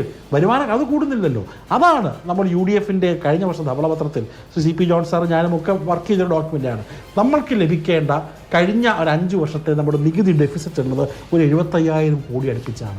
അത് കൂടുതലായിട്ട് ലഭിക്കാനുള്ള പ്രവർത്തനങ്ങൾ ഊർജിതമായി സർക്കാർ ചെയ്യുകയാണ്. അതിൽ നിന്നൊരു 30-35 കോടി നമുക്ക് ലഭിക്കുകയാണെങ്കിൽ ഈ പറയുന്ന കേന്ദ്ര സർക്കാരിൻ്റെ ടൈറ്റനിങ് ഉള്ളപ്പോഴും അതിൽ ചില പോയിന്റുകൾ കറക്റ്റാണ്, പിന്നെ നമ്മുടെ പ്രശ്നങ്ങൾ ഉള്ളപ്പോഴും നമുക്ക് കയറാൻ അത് മതി. അപ്പോൾ അത് ഊർജിതമാക്കി ചെയ്യുവാനുള്ള ഒരൊറ്റ ഹംബിളായിട്ടുള്ള റിക്വസ്റ്റ് മാത്രമാണ്, ഒരു പ്ലീ മാത്രമാണ് എനിക്ക് ഇവിടെ ആദ്യമായി പറയാനുള്ളത്. ശരി, ഓക്കെ. അവിടെ ശ്രീ അനിൽകുമാർ, ഇവിടെ ഇപ്പോൾ രണ്ടുപേരും ചൂണ്ടിക്കാണിച്ച ഒരു പ്രധാനപ്പെട്ട കാര്യമുണ്ട്. ഒന്നിപ്പോൾ ഈ റെമിറ്റൻസ് കൂടി എടുക്കുകയാണെങ്കിൽ കേരളം പ്രതിശീർഷ വരുമാനത്തിൽ ഇന്ത്യയിൽ 1ാം സ്ഥാനത്ത് നിൽക്കുന്ന സംസ്ഥാനമായി മാറും. അപ്പോൾ ഇവിടെ കൺസംഷൻ നടക്കുന്നുണ്ട്, നല്ല തോതിൽ ഉപഭോഗം നടക്കുന്നുണ്ട്. സ്വാഭാവികമായും സർക്കാരിന് ടാക്സ് കിട്ടേണ്ടതാണ്. ആ നികുതി വരുമാനം ഉയർന്നിട്ടുണ്ട് തൊട്ട് വർഷങ്ങളെ അപേക്ഷിച്ച്. കഴിഞ്ഞ 1-2 വർഷം എടുത്തു കഴിഞ്ഞാൽ ഓരോ വർഷവും ഉയർന്നു വരുന്നുണ്ട്. നികുതി വരുമാനത്തിൽ ഉയർച്ചയില്ല എന്നല്ല, പക്ഷേ അവിടെ ഒരു 30,000 കോടിയുടെങ്കിലും ഗ്യാപ്പ് ഇവിടെ ചൂണ്ടിക്കാണിക്കുന്നു സാമ്പത്തിക വിദഗ്ധർ കൂടിയായിട്ടുള്ള പാനലിസ്റ്റുകൾ. ആ ഗ്യാപ്പ് ബ്രിഡ്ജ് ചെയ്യുക, അതായത് കിട്ടാനുള്ള നികുതി, ഞാൻ പറഞ്ഞത് കുടിശ്ശികയായി കിടക്കുന്നത് പോലുമല്ല, നികുതി ശരിയാവണ്ണം പിരിച്ചു കഴിഞ്ഞാൽ തന്നെ വലിയ തോതിൽ നമുക്ക് മാറ്റങ്ങൾ ഉണ്ടാക്കാൻ കഴിയുമെന്ന് കേരളത്തിലെ തന്നെ വിശ്രുത സാമ്പത്തിക വിദഗ്ധർ KP കണ്ണൻ അടക്കമുള്ള ആളുകൾ ചൂണ്ടിക്കാണിച്ചു. താങ്കൾ ശ്രദ്ധയിൽപ്പെട്ടിട്ടുണ്ടോ? അപ്പോൾ അങ്ങനെ ഒരു വിഷയവും അവിടെ അഡ്രസ് ചെയ്യാനുണ്ട് എന്നിരിക്കെ അത് കാണാതെ ഈ കേന്ദ്രവിരുദ്ധ റെട്ടറിക്കും പിന്നെ പ്രവാസി മലയാളികളും മറ്റുള്ള ആളുകളും ഒക്കെ സ്വകാര്യ മൂലധനം നിക്ഷേപിച്ചോളും എന്ന സൊല്യൂഷനിലും അഭിരമിച്ചാൽ എങ്ങനെ ശരിയാവും?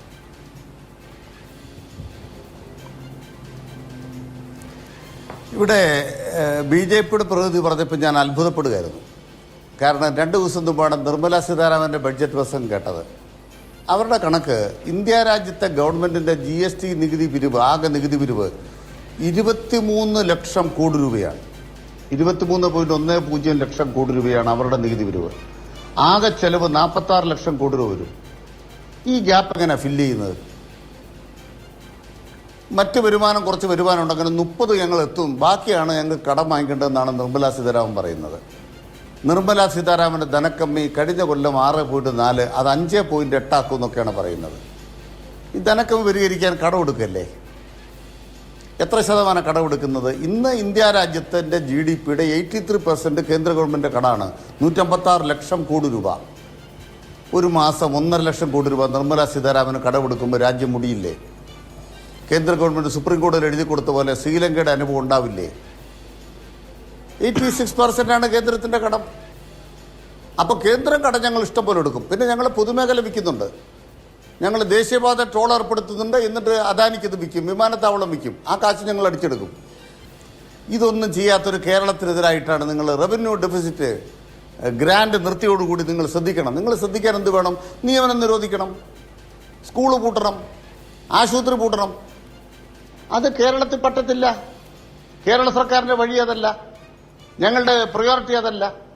അപ്പൊ കേന്ദ്രം ചെയ്യാനല്ല കേരളത്തിൽ അനിൽകുമാർ, ചെലവ് ചുരുക്കണമെന്നോ നിയമനങ്ങളും മറ്റു കാര്യങ്ങളും സർക്കാർ ചെലവുകളും ഒക്കെ അവസാനിപ്പിക്കണമെന്നോ അല്ലല്ലോ, റവന്യൂ കൂട്ടാമല്ലോ. റവന്യൂ കൂടിയാൽ ഈ പറയുന്ന കമ്മി ഇല്ലാതാവുമല്ലോ. അതിനുത്തരം പറയാം. നിർമ്മല സീതാരാമൻ ഒരു 6 മാസം അല്ല 3 മാസം മുമ്പ് ഇൻകം ടാക്സ് ഓഫീസിന്റെ ഉദ്ഘാടനത്തിന് എറണാകുളത്ത് വന്നു. എറണാകുളത്ത് വന്നപ്പോൾ നിർമ്മല സീതാരാമൻ പറഞ്ഞത് ഏറ്റവും മെച്ചപ്പെട്ട നികുതി പിരിവ് കേരളത്തിലാണ്. ഞാൻ ആ പ്രസംഗം എടുത്ത് കേൾപ്പിക്കാം. കാരണം എന്താണ്? നമ്മുടെ സോഫ്റ്റ്വെയർ ഡെവലപ്മെന്റ് ഏറ്റവും മെച്ചപ്പെട്ടതാണ്. ഒന്നാമത് സെൻട്രൽ ഗവൺമെന്റിനെയാണ് GST, അവരല്ലേ അതിന്റെ കേന്ദ്രീകൃത സംവിധാനം ഉണ്ടാക്കിയത്. സെൻട്രൽ ഗവൺമെന്റ് GST റിജിം ആരംഭിച്ചപ്പോൾ തന്നെ കൃത്യമാക്കിയിട്ടാണോ ഇറക്കിയത്? അല്ലല്ല. അതിൻ്റെ മാർഗനിർദ്ദേശമൊക്കെ നടപ്പായി വന്നപ്പോൾ കോവിഡ്, പിന്നെ കുറേ പ്രശ്നങ്ങൾ, ഇതെല്ലാം കഴിഞ്ഞ് അതിൻ്റെ പാളത്തിലേക്ക് കയറിയപ്പോൾ ഇന്ന് കേരളമാണ് ഏറ്റവും മെച്ചപ്പെട്ട GST പിരിവുള്ളൊരു സ്റ്റേറ്റ്. ബഹുമാനപ്പെട്ട ശബരിനാഥും ബഹുമാനപ്പെട്ട CP ജോണും ചൂണ്ടിക്കാണിക്കുന്ന പോലെ അത് കുറച്ചുകൂടി ശക്തിപ്പെടുത്തണമെന്ന് പറഞ്ഞാൽ ഗവൺമെൻറ് ഇപ്പോൾ ഒരു മെക്കാനിസം ഉണ്ടാക്കിയിട്ടുണ്ട്. നമ്മുടെ സർക്കാർ ജീവനക്കാരിൽ ഈ നികുതി പിരിവിൻ്റെ ഉദ്യോഗസ്ഥന്മാരുടെ എണ്ണമൊക്കെ വളരെ കുറവാണ്. പക്ഷെ അവരിപ്പോൾ ഒരു സിസ്റ്റമായിട്ട് കുറെ പ്രവർത്തനം നടത്തുന്നുണ്ട്. അതിന്റെ ഗുണം വന്നിട്ടുണ്ട്. ഇവര് പറയുന്ന പോലെ 25,000 കോടി കൂടി നികുതി പിരിക്കാൻ പറ്റുമോ എന്ന കാര്യത്തിൽ അല്പ സംശയമുണ്ട്. കാരണം എന്താണ്? നമ്മുടെ സംസ്ഥാനത്തിന്റെ ഒരു വളർച്ചാ നിരക്കുണ്ടല്ലോ, ആ നിരക്ക് നികുതി പിരിവുമായിട്ടൊക്കെ ബന്ധമുണ്ടല്ലോ, ഒരു കമ്പാരിസൺ ഉണ്ടല്ലോ. കുറവുകൾ കണ്ടേക്കാം, കുറവുകൾ ഒരു പ്രതിപക്ഷ വിമർശന നിലയ്ക്ക് കുറവൊന്നുമില്ല എന്നൊന്നും ഞാൻ പറയുന്നില്ല. പക്ഷെ നമ്മളൊന്ന് നോക്കിയേ, ബഹുമാനപ്പെട്ട ഉമ്മൻചാണ്ടി സർക്കാരിന്റെ ബഹുമാനപ്പെട്ട CP ജോൺ നേതൃത്വം കൊടുത്തുണ്ടാക്കിയ ബഡ്ജറ്റ്, അദ്ദേഹത്തിന്റെ ബഡ്ജറ്റ്, ഉമ്മൻചാണ്ടി സർക്കാരിന്റെ അവസാന ബഡ്ജറ്റ് 78,689 കോടി രൂപയുടെ പ്ലാനായിരുന്നു. ഇപ്പോ ഈ ഗവൺമെന്റ് പ്ലാൻ എത്രയാണ്? ഈ ഗവൺമെന്റ് പ്ലാൻ കൊണ്ട് കിട്ടിയിരിക്കുന്നത് 1,84,327 ഇപ്പൊ അവസാനിക്കാൻ പോകുന്ന വർഷത്തെ പ്ലാൻ 1,68,470. എത്രയാണ്? 78 നിന്നും 1,68 മാർച്ച് 30 എത്തി. 7.5 കൊല്ലം കൊണ്ടാണെന്ന് ആലോചിച്ചോ. ചെറിയ ഗ്രോത്ത് ആണോ? ഈ ഗ്രോത്തിനിടയ്ക്ക് കേന്ദ്രം കേരളത്തിന് തരുന്ന പണത്തിന് കുറവ് വന്നു. കുറവ് വന്നതിന് കേന്ദ്ര സർക്കാർ സുപ്രീം കോടതിയിൽ എഴുതി കൊടുത്താലും ഞാൻ പറയുന്ന 3 പോയിന്റ് ആൻസർ ചെയ്യണം. ബഹുമാനപ്പെട്ട BJPയുടെ പ്രതിനിധി അദ്ദേഹത്തോട് ഞാൻ അഭ്യർത്ഥിക്കുകയാണ്. ഒന്ന്, കേരളത്തിന്റെ വിഷമം എന്താ? നമ്മൾ വളർന്നുപോയി. നിങ്ങൾ വളർന്നു പോയപ്പോൾ നിങ്ങൾക്ക് 8 അടി പൊക്കമുണ്ട്. 8 അടി പൊക്കം ഉണ്ടെങ്കിൽ 7 അടി പൊക്കമുള്ളവരെ എടുക്കുള്ളൂ നിങ്ങളുടെ സർവീസിൽ. അപ്പോൾ 1 അടി പൊക്കം കൂടിയോണ്ട് നിങ്ങൾ പുറത്തായി. നിങ്ങൾ വളർന്നു പോയത് കൊണ്ട് ആരോഗ്യ മേഖല, വിദ്യാഭ്യാസ മേഖല, വൃത്തിയുടെ കാര്യം, അതുപോലെ തന്നെ മറ്റ് വീടിന്റെ കാര്യം, വെളിയുടെ വിസർജന കാര്യം, ഈ കാര്യങ്ങളിലെല്ലാം കേരളം എന്ന് പറയുന്നത് തള്ളപ്പെടുക. പിന്നെ ജനസംഖ്യ കുറഞ്ഞു. അതുകൊണ്ട് കേരളത്തിന് ആനുകൂല്യങ്ങൾ അല്ലെങ്കിൽ ധനകാര്യ കമ്മീഷന്റെ മാനദണ്ഡം സംസ്ഥാന ഗവൺമെന്റിന് ഡ്രാസ്റ്റിക് എതിരാണ്. അങ്ങനെ ഒരു മാനദണ്ഡം ഉണ്ടാക്കിയാൽ നമ്മൾ സഹിക്കും. അപ്പൊ എന്ത് വേണം? പകരം തരണം. ഈ മാനദണ്ഡം നിങ്ങൾക്കെതിരാണ്, നിങ്ങൾക്ക് സപ്പോർട്ട് ചെയ്യാം. ഈ മോദി വന്നപ്പോൾ ചെയ്തൊരു പണി എന്താണെന്നറിയോ? നിങ്ങൾ ഈ സെസ് പിരിക്കാൻ തുടങ്ങി. അതായത് 41% ഡിവിസിബിൾ പൂളിലാണ് നികുതി. 100 രൂപ നികുതി പിരിച്ചാൽ 41 രൂപ സംസ്ഥാനങ്ങൾക്ക് വീതിച്ചു കൊടുക്കണം. മോദി വന്നിട്ടൊരു സൂത്രം കാണിച്ചു. 13-14% സെസ് ആണ്. പണ്ട് 13% ഗവൺമെന്റ് ടാക്സ് സെസ് ആണ്. അത് ഇൻഡിവിസിബിൾ ആണ്. സംസ്ഥാനങ്ങളോട് പങ്കിടണ്ട. നമ്മുടെ വരുമാനം കുറഞ്ഞു. മൂന്നാമത്തെ കാര്യം, കേന്ദ്ര പദ്ധതിക്ക് 75%, 25% സംസ്ഥാന ഗവൺമെന്റ്. കേന്ദ്ര സർക്കാർ ഇപ്പോൾ കാണിക്കുന്നത് എന്താണ്? 60% തരുള്ളൂ, 40% സംസ്ഥാനം വെക്കണം. അതിനേക്കാൾ ഇപ്പോൾ അവസാനം ഭാരം വെച്ചിരിക്കുന്നത് എന്താണ്? സംസ്ഥാനം മുഴുവൻ ചെലവും ചെയ്തതിനു ശേഷം കേന്ദ്രത്തിലേക്ക് ആവശ്യപ്പെട്ടാൽ ഞങ്ങളുടെ വീതം തരാം. അപ്പോൾ എന്താ പ്രശ്നം? ബഡ്ജറ്റിൽ അതിന് പൈസ മാറ്റി വെക്കണം. ബഡ്ജറ്റിൽ പൈസ മാറ്റി വെച്ചാൽ സംസ്ഥാന ബഡ്ജറ്റ് കുറയും. ഇവിടെ ബഹുമാനപ്പെട്ട CP ജോൺ ചോദിച്ച പോലെ സംസ്ഥാനത്തിന്റെ പ്ലാൻ സൈസ് കുറയ്ക്കണം. എന്താ കാരണം? കേന്ദ്ര സർക്കാരിന്റെ പദ്ധതി നടപ്പാക്കാൻ വേണ്ടി പൈസ മാറ്റി വെക്കണം. പറ്റത്തില്ല. നിങ്ങൾ വായ്പ എടുത്താലോ അത് നിങ്ങളുടെ കടത്തിൽപ്പെടുത്തും. ശ്വാസം വിടാൻ സമ്മതിക്കില്ല. ഇവിടെ പോയിന്റ് ഇത്രേ ഉള്ളൂ. കേന്ദ്ര സർക്കാരിന്റെ പദ്ധതി നടപ്പാക്കാൻ 1 കൊല്ലം എത്ര കോടി രൂപ വേണം? സംസ്ഥാന ഗവൺമെന്റ് അഡ്വാൻസ് ചെയ്തു. നിങ്ങൾ അഡ്വാൻസ് ചെയ്തിട്ട് വർഷാവസാനം സെറ്റിൽ ചെയ്താൽ മതി. സോ വി ക്യാൻ സെറ്റിൽ. നമുക്ക് തീരുമാനം ഉണ്ടാക്കാം. അങ്ങനല്ലേ സംസ്ഥാന ഗവൺമെന്റ് കേന്ദ്ര ഗവൺമെന്റ് പ്രവർത്തിക്കേണ്ടത്? അന്തസ്സായിട്ട് മോദിക്ക് ചെയ്യാൻ തയ്യാറാണോ? 2, നിങ്ങൾ വിഹിതം 75 എന്നുള്ള 60 ആക്കി വെട്ടിക്കുറച്ചു. പിൻവലിക്കാൻ മോദി തയ്യാറാണോ?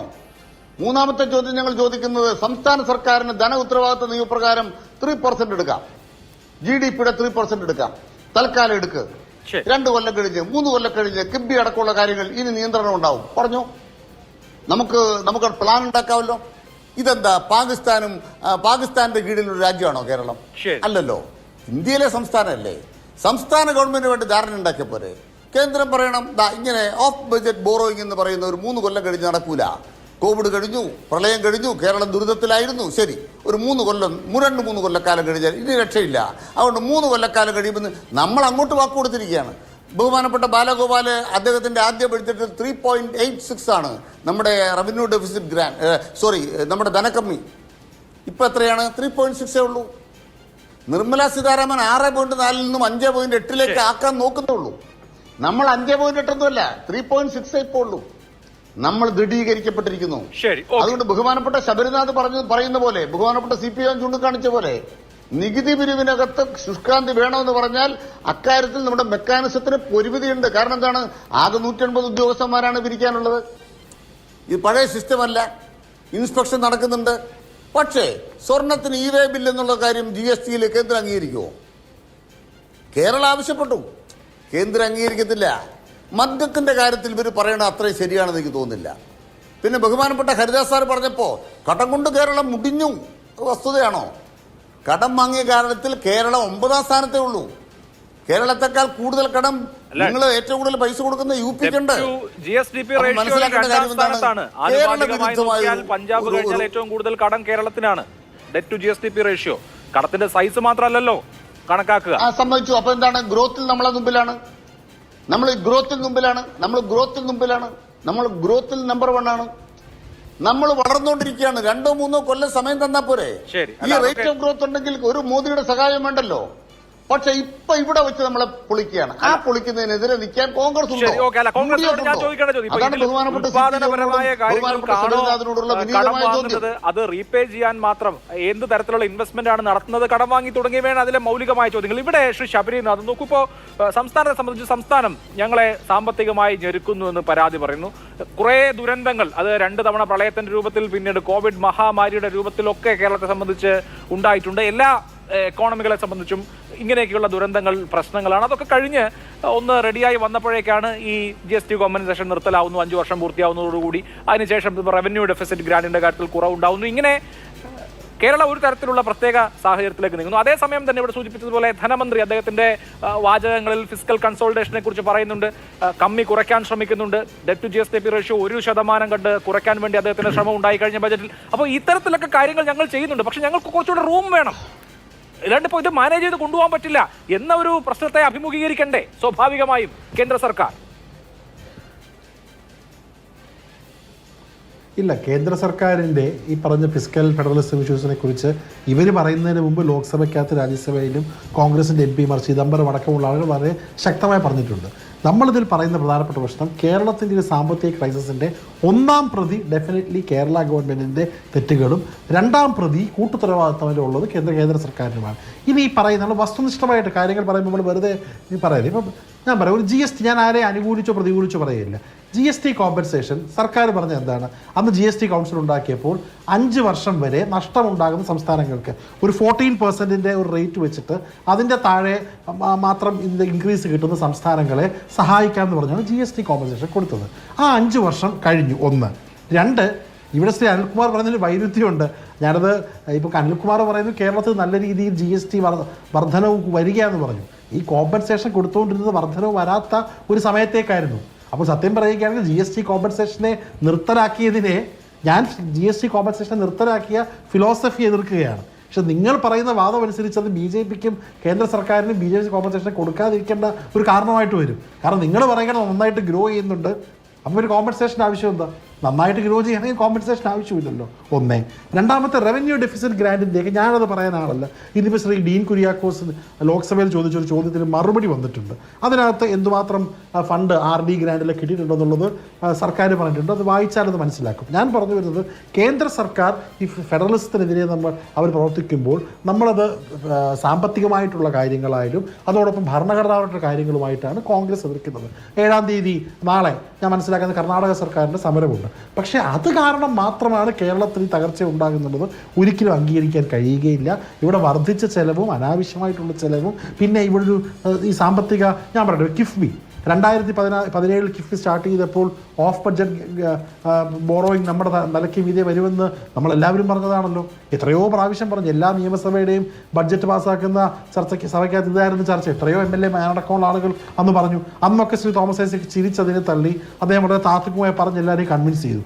ഈവൻ ഈ ചാനലിലെല്ലാം വരുന്ന സാമ്പത്തിക എക്സ്പേർട്സ് പോലും അന്ന് ശ്രീ ഐസക്കിനോടൊപ്പമായിരുന്നു. ഇന്ന് നിങ്ങൾക്കെതിരെ പറയുന്ന പ്രമുഖരായിട്ടുള്ള പല സാമ്പത്തിക എക്സ്പേർട്സും അന്ന് കിഫ്ബിക്ക് അനുകൂലമായിരുന്നു. അവരാരും ഇപ്പോൾ കിഫ്ബിയെ don't even touch it with watch എന്ന് പറയാനുള്ള കാരണം അവർക്ക് അതിൽ നിന്ന് പൊള്ളത്തരം മനസ്സിലായി. ഈ പറഞ്ഞ 8,000 ഞാൻ ഒരു പോയിന്റ് ഞാൻ പറയുകയാണ്, 8,000 കോടി മാത്രമാണ് കേന്ദ്ര സർക്കാർ കിഫ്ബി എന്ന് പറഞ്ഞിപ്പോൾ ഇതിലേക്ക് ആഡ് ചെയ്തിട്ടുള്ളത്. ശ്രീ അനിൽകുമാർ ഒരു പോയിന്റ് അംഗീകരിക്കുന്നു, കേന്ദ്ര സർക്കാരിന് വേണമെങ്കിൽ ഇത് നിങ്ങൾ ഇതുവരെ ചെയ്തത് തെറ്റാണ്, ഇനിയും നിങ്ങളുടെ ഫണ്ട് ഓഫ് ബഡ്ജറ്റ് ബോറോയിങ്ങിനകത്ത് വരില്ല എന്ന് പറയുകയാണെങ്കിൽ ഞാൻ മറൊരു ചോദ്യം ചോദിച്ചു അനിൽകുമാറെ, നിങ്ങൾ ഏകദേശം 80,000 കോടി രൂപയുടെ പദ്ധതി കിഫ്ബി എന്ന് പറഞ്ഞ് അതിൽ ഏകദേശം 50,000 കോടി പദ്ധതിക്ക് നിങ്ങൾ അപ്രൂവൽ കൊടുത്തു. ലാൻഡ് ആക്വിസിഷന് വേണ്ടി 5,000 കോടി രൂപ കൊടുത്തു. അപ്പോൾ ഇനി നിങ്ങൾ പറയുന്ന പോലെ കേന്ദ്ര സർക്കാർ ഇതുവരെ ഉള്ളത് പാഠം ചെയ്തിട്ട് നാളെ മുതൽ ഇതെല്ലാം ബഡ്ജറ്റിൽ പറഞ്ഞാൽ വീണ്ടും പ്രശ്നമാവുകയാണ്.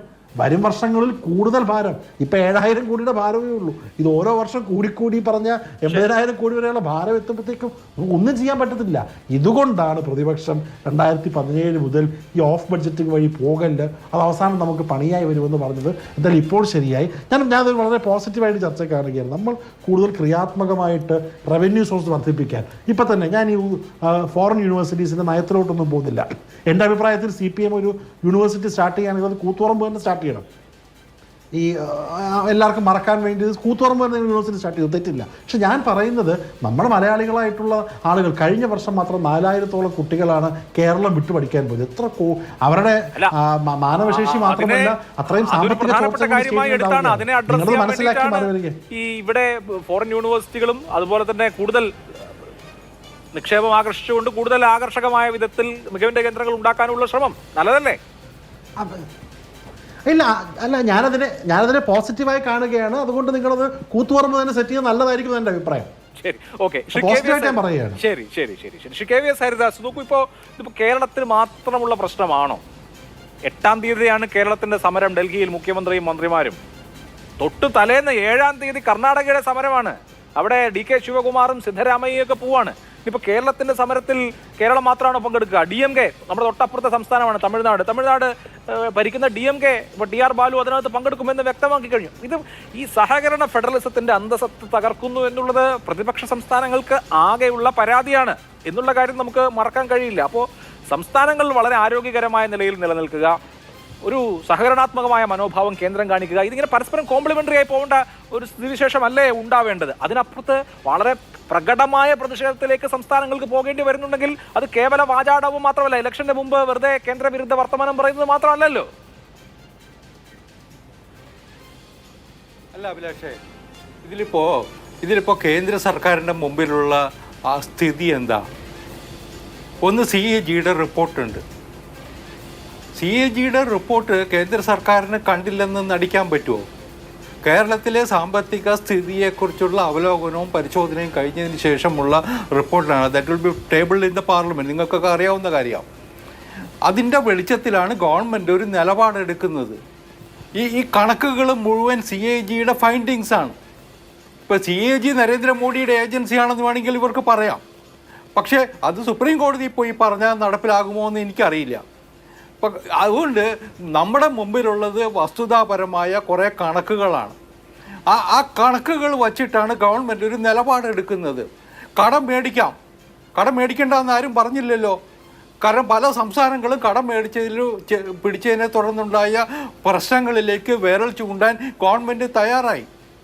ഇന്ത്യയുടെ സമ്പദ്ഘടനയെ ശക്തിപ്പെടുത്താനും ലോകത്തിലെ ഏറ്റവും വേഗത്തിൽ വികസിക്കുന്ന ഒരു സമ്പദ്ഘടനയായിട്ട് മാറ്റാനും ഒക്കെയുള്ള ശ്രമമാണ് നരേന്ദ്രമോദി നടത്തിയത്. അതിൽ അദ്ദേഹം വിജയിച്ചിട്ടുണ്ട്. ആ ഒരു പദ്ധതിയുമായിട്ട് മുന്നോട്ട് പോകുമ്പോൾ അതിനൊപ്പം കേരളം ചേരണമെന്നല്ലേ മോഡി ആഗ്രഹിക്കുന്നത്. അതിന് കേരളത്തെ ബുദ്ധിമുട്ടിക്കുകയല്ല. പക്ഷെ കേരളം വഴിവിട്ട് പെരുമാറിയാൽ നിയന്ത്രിക്കാനുള്ള ചുമതല ഭരണഘടനാദത്തമായിട്ട് ഗവൺമെൻറ്റിനുണ്ട്, റിസർവ് ബാങ്കിനുണ്ട്, എല്ലാവർക്കുമുണ്ട്. അതാണ് സുപ്രീം കോടതിയുടെ മുമ്പിൽ ഇപ്പോൾ കേരളം മുന്നോട്ട് വച്ചിട്ടുള്ള ഒരു കാര്യം. ഇപ്പോഴും സാമ്പത്തിക പ്രശ്നമുണ്ടെങ്കിൽ നിർമ്മല സീതാരാമൻ പറഞ്ഞല്ലോ, നിങ്ങൾക്ക് പൈസ ആവശ്യമുണ്ടെങ്കിൽ തരാം. പക്ഷേ അത് അടുത്ത വർഷത്തെ കണക്കിൽ പെടും. കാരണം ഈ വർഷം CAG നൽകിയ കണക്കനുസരിച്ച് കേരളത്തിന് കൊടുക്കാൻ പണമില്ല.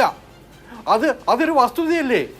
ആ വസ്തുത അംഗീകരിക്കാതെ കേന്ദ്ര സർക്കാരിന് ഒരു നിലപാടെടുക്കാൻ പറ്റുമോ? കേരളത്തിൻ്റെ കടമുണ്ട്. ഇപ്പോൾ ഞാനും അഭിലാഷും തമ്മിൽ, അല്ലെങ്കിൽ ഞാനും അനിൽകുമാറും തമ്മിൽ സംസാരിക്കുമ്പോൾ എനിക്ക് നിക്കക്കളിയില്ല, എന്നില്ല കുറച്ച് പൈസ തരണമെന്ന് പറഞ്ഞ പോലെ കേന്ദ്രത്തിന് കേരളത്തിനെ സഹായിക്കാൻ പറ്റുമോ? അതിനൊരു ഭരണഘടനാദത്തമായ സംവിധാനമില്ലേ? അതാണ് ഞങ്ങൾ ചൂണ്ടിക്കാണിക്കുന്നത്. അതിനെ രാഷ്ട്രീയവൽക്കരിക്കാനും അതിൻ്റെ പേരിൽ കോടതിയിൽ പോകാനും സമരം നടത്താനുമുള്ള അവകാശം CPM-നുണ്ട്. അത് അവർ നടത്തട്ടെ. ഞാൻ ഇതേ സമയത്ത് തന്നെ ഇത്തരം കാര്യങ്ങൾ ചെയ്യുന്ന സമയത്ത് ഇനിയെങ്കിലും കുറച്ചുകൂടി ചിട്ടയോടുകൂടി സാമ്പത്തിക അച്ചടക്കത്തോടുകൂടി നമ്മുടെ സ്ഥിതി പരിശോധിക്കാൻ മുന്നോട്ട് പോകാൻ ഇവർ തയ്യാറാവണ്ടേ? അതിനുള്ള ശ്രമം നടത്തുന്നുണ്ടോ? അതിന് ഇല്ല എന്നതിനുള്ള ഏറ്റവും നല്ല ഉദാഹരണമാണ് ഇന്നിപ്പോൾ ഇവർ പ്രഖ്യാപിച്ച പെൻഷൻ പുനഃപരിശോധിക്കും എന്ന് പറയുന്ന കാര്യം. ഇവർ LDF ഗവൺമെൻറ് കഴിഞ്ഞ മാനിഫെസ്റ്റോയിൽ പറഞ്ഞിരുന്നു, ഞങ്ങൾ ഈ പങ്കാളിത്ത പെൻഷൻ മാറ്റും, പഴയ പെൻഷൻ സംവിധാനം തിരികെ കൊണ്ടുവരുമെന്ന്.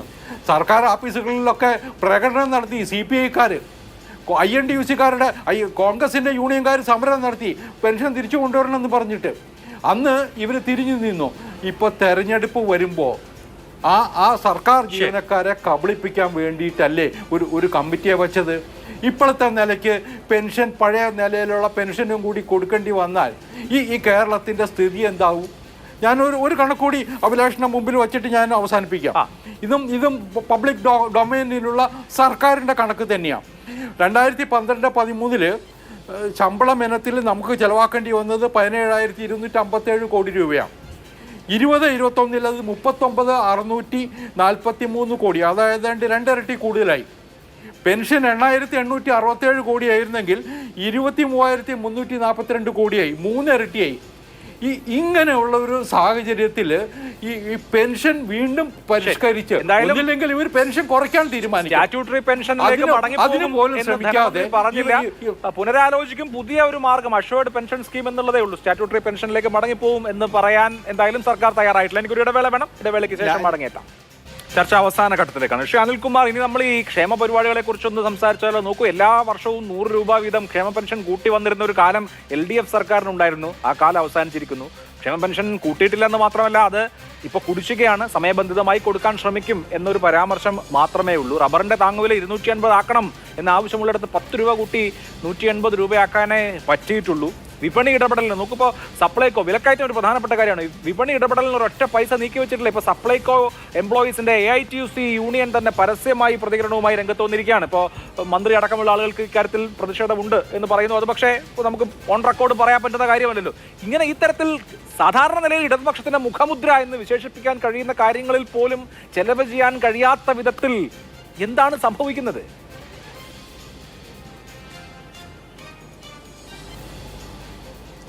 സപ്ലൈകോയുടെ കാര്യത്തിൽ ഒരു മന്ത്രിസഭാ ഉപസമിതിയും ഒക്കെ തന്നെ അക്കാര്യങ്ങൾ ചർച്ച ചെയ്ത് തീരുമാനമെടുക്കാൻ കാത്തിരിക്കുക. ഉദ്യോഗസ്ഥന്മാരുടെ സമിതി അത് LDF രാഷ്ട്രീയ തീരുമാനം എടുത്തിട്ടുണ്ട്. അതിനനുസരിച്ച് മന്ത്രിസഭാ തീരുമാനം വരും. തീരുമാനം വരുമ്പോൾ അക്കാര്യത്തിൽ വ്യക്തത വരും. അത് കാത്തിരിക്കാം. അതിൽ സർക്കാർ അറച്ചു നിൽക്കുന്ന പ്രശ്നമില്ല. മാത്രമല്ല, അതിൻ്റെ ഫലപ്രദമായിട്ട് ഇന്ത്യ രാജ്യത്തെ വിലക്കയറ്റത്തിൻ്റെ തോത് കേരളത്തിലില്ല എന്നുള്ള പഠനങ്ങൾ വന്നിട്ടുണ്ട്. രണ്ടാമത്തെ കാര്യം, 1000 രൂപ വാഗ്ദാനമായിരുന്നു നമ്മൾ പെൻഷൻ കൊടുക്കുന്നതിനെ സംബന്ധിച്ച്. അതാണ് 1600 ആക്കിയത്. അതിന് കാരണം എന്താണ്? അന്ന് ജനങ്ങൾ ബുദ്ധിമുട്ടിലാണ്. ജനങ്ങൾ ബുദ്ധിമുട്ടിയപ്പോൾ സർക്കാർ അവരുടെ കൂടെ നിന്നു. ഇപ്പം സർക്കാർ ശകലം ബുദ്ധിമുട്ടിലാണ്. അത് ജനങ്ങൾക്കറിയാം. എന്തെങ്കിലും മാർഗം ഉണ്ടായിരുന്ന 1000, 100, 200 രൂപ വർദ്ധിപ്പിച്ചേനെ. റബ്ബറിൻ്റെ കാര്യത്തിൽ സർക്കാരിൻ്റെ പ്രതിബദ്ധതയാണ്. 150, 170 ആക്കി, 180 ആക്കി. ഈ 30 രൂപ കൂട്ടിയത് LDF ആണ്. എന്നാൽ ഇന്ത്യ രാജ്യത്തെ കേന്ദ്ര സർക്കാരിൻ്റെ നിലപാട് എന്താണ്? അവരെ വീണ്ടും ഇറക്കുമതി നികുതി കുറച്ചിരിക്കുകയാണ്. റബ്ബർ കർഷകരെ വീണ്ടും ദ്രോഹിക്കുകയാണ്. ആസിയൻ കരാറും മറ്റേ കാര്യങ്ങളും. സംസ്ഥാന സർക്കാർ ആവുന്ന ചെയ്യും. കേന്ദ്ര സർക്കാരിനോട് ആവശ്യപ്പെടുകയാണ് 250. കേരളത്തിൻ്റെ ഭാഗമായി ചെയ്യും. ഞങ്ങൾ ചെയ്യാൻ തുടങ്ങിയിട്ടുണ്ട്. ഇവിടെ ബഹുമാനപ്പെട്ട KVS പറഞ്ഞപ്പോൾ ഒരു തെറ്റിദ്ധാരണ പറഞ്ഞു. C&AG അല്ല ഇതിൻ്റെ കാര്യവും നടത്തുന്നത്. തെറ്റായ കാര്യമാണ്. ദൈനംദിന മാനേജ്മെൻറ്റിൽ C&AGക്ക് ഒരു പങ്കുമില്ല. അതേസമയം RBI പറഞ്ഞിട്ടുണ്ട്. കേരളത്തിൻ്റെ നികുതി വളർച്ചയെക്കുറിച്ച് RBIയുടെ റിപ്പോർട്ടുണ്ട്. കേന്ദ്ര സർക്കാരിന് സുപ്രീം കോടതി ഞങ്ങൾ മറുപടി കൊടുക്കുന്ന RBIയുടെ രേഖയാണ്. അവർ കേരളത്തിന് ഗുഡ് സർട്ടിഫിക്കറ്റാണ് കൊടുത്തിരിക്കുന്നത്. പിന്നെ ഏതാ കേരളത്തിൻ്റെ ദുർജലവ്? അതൊന്ന് മനസ്സിലാക്കത്താ. കേരളത്തിൻ്റെ ഏറ്റവും വലിയ ദുർജലവ് എന്ന് പറഞ്ഞാൽ ആരോഗ്യ വിദ്യാഭ്യാസ മേഖലയിലെ ജീവനക്കാർക്ക് ശമ്പളം കൊടുക്കുന്ന, അതിന് പെൻഷൻ കൊടുക്കേണ്ടി വരുന്ന, അതിൻ്റെ പരമായിട്ട് ആയുർ ദൈർഘ്യം കൂടിയില്ലേ? നമ്മൾ കൂടുതൽ കാലം ജീവിക്കുകയല്ലേ ഉത്തരേന്ത്യക്കാരെക്കാൾ അല്ലെ മറ്റു സംസ്ഥാനങ്ങളിലുള്ളവരെക്കാൾ. അതുകൊണ്ട് തന്നെ നമ്മുടെ ആയുർ ദൈർഘ്യത്തിൻ്റെ വിലയാണത്. നമ്മളൊരാൾ 8 or 10 കൊല്ലം കൂടുതൽ ജീവിക്കുന്നു, ശിശുമരണമില്ല, മാതൃമരണമില്ല, അതിൻ്റെ വിലയല്ലേ? അതിന് വിലയിടാൻ പറ്റുമോ? ഇവിടെ പറയാൻ ആഗ്രഹിക്കുന്ന കാര്യം, നിർമ്മലാ സീതാരാമന് സാമ്പത്തിക അച്ചടക്കമുണ്ടോ? 6.4 നിങ്ങളുടെ ഡെഫിസിറ്റ് ധനകാപ്പി. എന്നിട്ട് പിന്നെ ബാലഗോപാലിനെ നേരെയാക്കാൻ നടന്നാൽ നിങ്ങളെങ്ങനെ നേരെയാക്കും? 6.4 കമ്മിയുള്ളവർ പറയുകയാണ് 3.6 കമ്മിയുള്ളവർ മാറി നിൽക്കട്ടെ. അത് ന്യായമാണ്. അതുകൊണ്ട് നിർമ്മലാ സീതാരാമനാണ് സമൂഹത്തിനകത്ത് ഇത്തരത്തിൽ ഏറ്റവും തെറ്റായ നിലയ്ക്ക് പെരുമാറിക്കൊണ്ടിരിക്കുന്നത്.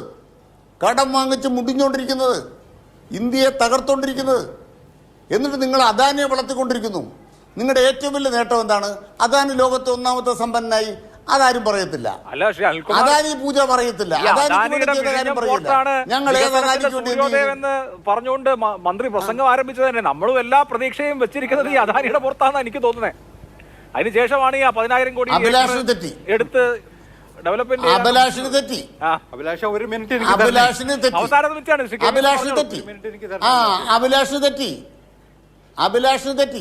അഭിലാഷിന് തെറ്റി. എന്താ എന്ന് പറയാൻ? വിഴിഞ്ഞം പോർട്ടിന്റെ കരാറുകാരൻ മാത്രമാണ് അദാനി.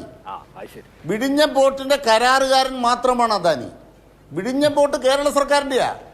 അത് പണിയാൻ കരാർ ഏറ്റെടുത്തിരിക്കുന്ന അദാനി. ഒരു വ്യവസ്ഥ അതിൽ അയക്ക് അനുകൂലമായ കുറെ വ്യവസ്ഥകൾ ഉമ്മൻചാണ്ടി മോദി അതിന് കൂട്ടുകൂടി. ഞങ്ങളുടെ തർക്കം അതാണ്. ഞങ്ങൾ പറയുന്നത് കരാറുകാരനാണ് വിഴിഞ്ഞം പോർട്ട്. വിഴിഞ്ഞം പോർട്ട് കേരളത്തിൻ്റെതാണ്. മാത്രമല്ല ആ വിഴിഞ്ഞം പോർട്ടിന്റെ നമ്മൾ കേരളം പണം മുടക്കി ഏതാണ്ട് അഭിലാഷ് എന്തായാലും ഇവർ പറഞ്ഞ ആരോഗ്യ പദ്ധതികൾക്ക് വേണ്ടിയാണ് പണം ചെലവാക്കുന്നതെന്ന് പറഞ്ഞു. നിയമസഭയിൽ ശ്രീമതി വീണ ജോർജ് പറഞ്ഞത് കാരുണ്യ ആരോഗ്യ സുരക്ഷാ പദ്ധതിക്ക് 1128 കോടി രൂപ കൊടുക്കാനുണ്ട്. കാരുണ്യ ബെനവലന്റ് ഫണ്ട് 159 കോടി രൂപ കൊടുക്കാറുണ്ട്. കാശ്മീർ പോലും നിർത്തുമെന്നുള്ള രീതിയിലാണ്. പിന്നെ വിഴിഞ്ഞ പദ്ധതിയെ കുറിച്ച് പറഞ്ഞുകൊണ്ട് ഞാൻ പറയുകയാണ്, കോൺഗ്രസ് സർക്കാർ കൊണ്ടുവന്ന ഒരു പദ്ധതി നിങ്ങൾ അംഗീകരിക്കുന്നു. പിന്നെ അതിനകത്ത് 10-20 കോടി രൂപയുടെ ഇൻവെസ്റ്റ്മെന്റ് നടന്ന സമയം അവസാനിച്ചുകൊണ്ടാണ്. വളരെ നന്ദി 3 പാനലിസ്റ്റുകൾക്കും. സൂപ്പർ പ്രൈം ടൈം അവസാനിക്കുന്നു. നമസ്കാരം.